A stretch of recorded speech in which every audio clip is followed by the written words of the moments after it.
Roger, you're British, but you live on the Salient. Yep. You're a tour guide. Uh-huh. You had a lockdown baby. Yeah. This is your lockdown baby. It is, yeah. Tell us why. We're standing in Langemark Cemetery right now. Tell us why you thought this book needed to be written. From a guide perspective, I've been guiding here since about 2009, 2010. Langemark for me is the site where we get asked arguably the most questions, but it's also the site where there's the least published about the cemetery and the history of the cemetery, and as a result there's lots of myths and legends which have come about over the years, not mainly through lack of research, but because there's been nothing to research. Yeah. So as a guide, I sometimes get questions like, is this where they're all buried standing up, for example? Well, of course not. Yeah. But people do ask these questions, so it's one of the reasons why I wanted to write the guide. And with the best will in the world, sometimes you hear school teachers here as well, and they're making some wild claims sometimes, and you kind of think, well, that's not quite right. But then you don't want to approach the person and tell them and embarrass them. Yeah, in front of their kids. Yeah, exactly. So I thought, for me, actually, it's a perfect subject.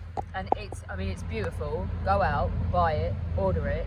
It's great. You can get it through Unicorn Publishing, which is Uniform Press imprint of that, That's isn't correct, it? yeah. And it is a really good little book. I love it. I mean, much. there's some great stuff on the planning and the architecture and the people. There's even a guide to German military ranks, if you're not a German speaker, which is outstanding.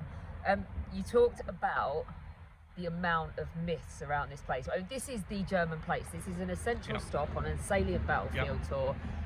So, oh my God, look at this compared to Commonwealth war graves. It's so cold and unfeeling. Do the Germans hate their war dead? Yeah. Are they ashamed?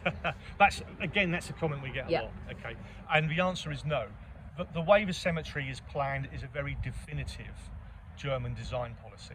Okay, the fact that we're standing now in plot A and you're surrounded by oak trees, the whole idea originally for the cemetery was to create kind of like an oak grove.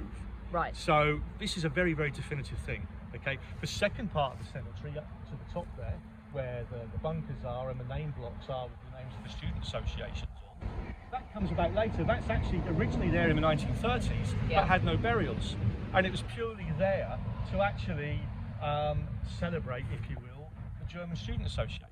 Okay, and then from there you could look across the cemetery and see the original burials here. Does the obsession with the students and this cemetery that people have detract from other stories and other interesting things to say? Yes, I would say so.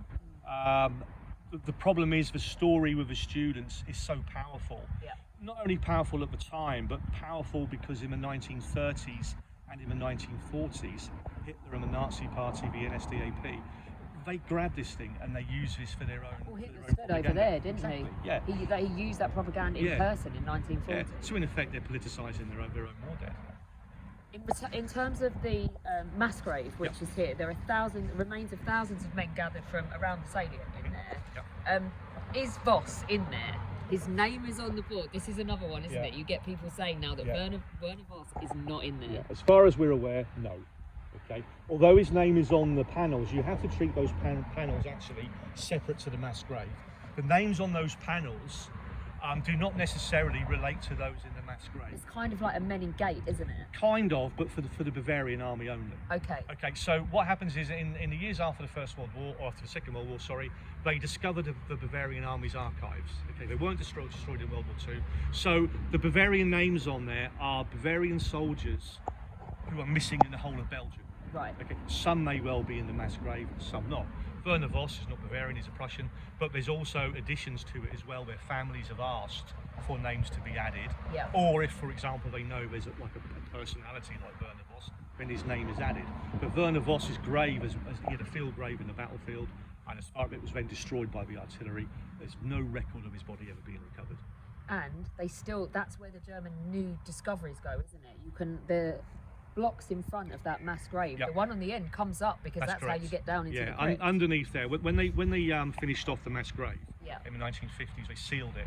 Okay, but at the same time, they actually built a crypt, a small crypt. It's only about 2 meters high down there. You can see the manhole cover quite clearly, as you say. And all they do, they just pass down the burials in short coffins, and it's stacked up down there from the top. So in effect, there's no more burials, although they recover Germans here every year, of course. There's no more burials in the mass grave as such. There's no more burials in plot A where we are now, or plot B over there. They're all buried in the crypts, just at the end of the mass grave. Just finally, Yep. what is the one thing in this book that nobody knows about Langemark that you think is the best thing you found out, best thing you've included? Oh, that's a great question. The story everyone should be talking about when they come to this. For me, cemetery. actually, there's a section in there about the German Jewish stuff. Yeah. I mean, there's a lot that's been made, of course. You can go around and you can find German Jewish names, but there's a nice passage in the book. Actually, there's two things. There's a nice passage in the book concerning that, where you can actually link the story of a German student association coming here in the 1930s Yeah. and find the names they mention in the newspaper article in the room with the names in the list room. There's also a nice story in there about a Scottish gentleman who's touring the area in the 1930s, and he comes across a German doctor here and his son. And it's very interesting. The German doctor makes it quite plain that this is unfinished business, and the Second World War won't be very far off. That's very interesting. Yeah. Right, this has been amazing. I'm not giving this back. This is my copy now. More than welcome. Brilliant. Thank you very much. Pleasure. Thank you very much.